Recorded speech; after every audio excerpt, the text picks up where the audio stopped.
Join our hosts as they learn how the shallow water anchoring system from Stayput Anchor can greatly improve your fishing experience during this week's Marine Product Showcase. I can't think of a single product that has changed the face of shallow water boating and fishing any more than the use of a shallow water stake anchor. Whether you're fishing or relaxing on the sandbar, being able to stop your boat without having to pull an anchor out and set chain and line is just going to make your day a lot simpler.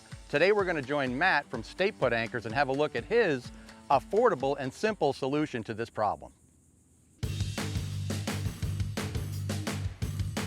Now Matt, why don't you tell me why this has been such a popular product for Stayput? Affordability, ease of use, having somebody even as young as 6 or 7 years old being able to anchor a boat is kind of amazing. So when you come up, you put the pole into the bottom, put a little pressure on it, you're anchored. So ease of use is the big one. The second one is affordability. Now, one of the things that I noticed right off the bat is for the gunnel mount, what we're looking at here, you can basically, I guess if you've got access to the bottom side of the mount, you can put this anywhere on the boat. So you could conceivably have 2 on the bow and 2 on the back, just like those tug barge setups have, and really stop the boat in its tracks where you're sitting. Absolutely. As long as you can through bolt it from underneath, that's the most important part.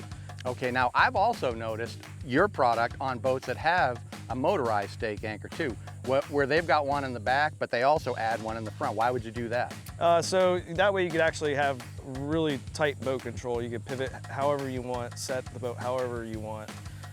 So you really just have a versatility of anchoring options when you want to position your boat the exact way you want it. Okay, well there's 2 more options on the back of the boat. Why don't we have a look at those? Sure.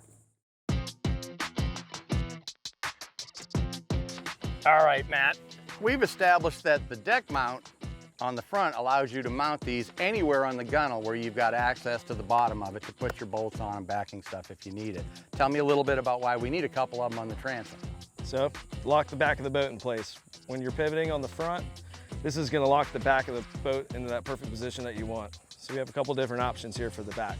We'll start on your side here with the motor bracket. This is a very, very easy, less obtrusive way to anchor and to install. So this goes right on top of any outboard motor. We go up to about 150 or 200 just because the cowling size you'll see here. You don't want anything bigger because this will start to rub.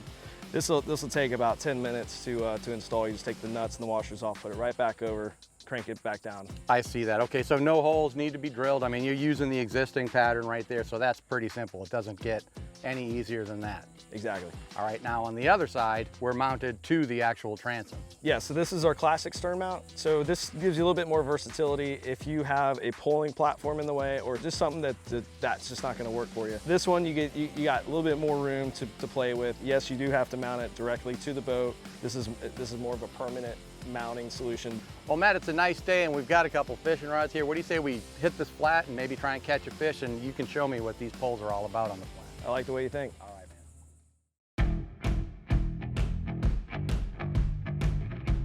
Okay, Matt, we're stuck. Right off the bat, a couple things come to mind here. I'm looking at this pole and it's got a pretty significant bend in it. Is that how this is supposed to look? Yeah, that's exactly it. That's exactly how it's designed to be. So with that concept in this situation we're in right now, that pole is bending a lot, and what it's doing, it's applying pressure down on the bottom and holding us versus not having the bracket and just being staked out. That pole is just gonna tip over. There's nothing to really keep that vertical support. That little bit of flex, definitely, it's like a cushion built into it too, huh? Big time, big spring. Now, obviously we're on a fishing boat here, but another thing that I noticed right off the bat too is, we're adjacent to the sandbar where there's a lot of people hanging out, and this isn't limited to fishing boats. It would be just as useful, if not more so, for people that are just going to the sandbar to hang out and relax. We get that call all the time. So pontoon boats, pleasure boats, bay boats, skiffs, anything up to about 22 feet in length. That's where we want to kind of stay within this threshold for the limits of this style of an anchor. Okay, Matt, tell me about the handle design. Now, I noticed it was a lot easier pushing the stake into the sand here with that handle. So basically what we try to do with these handles is make it a little bit more than just a shallow water anchor. So we integrated a boat hook into it, an eye, and made it a nice wide footprint shape. So then that way, when you're making quick boat adjustments, you can push along the bottom and get that up. Now, one key feature too is it's removable. So this unscrews very, very easily. And that'll allow you to put the 2-foot extension and the 4-foot extension in and put this handle all the way up at the end. So now you either have an 8-foot or a 12-foot if you're on the water. Well, Matt, I appreciate you showing us what you've got here. I mean, I can see the usefulness of this product for a paddleboard, kayak, flats boat, bay boat, whatever. I mean, right on up the line. If you're looking for a simple, really easy to use and affordable system to get you anchored up in shallow water, the Stayput shallow water anchors are definitely worth a look.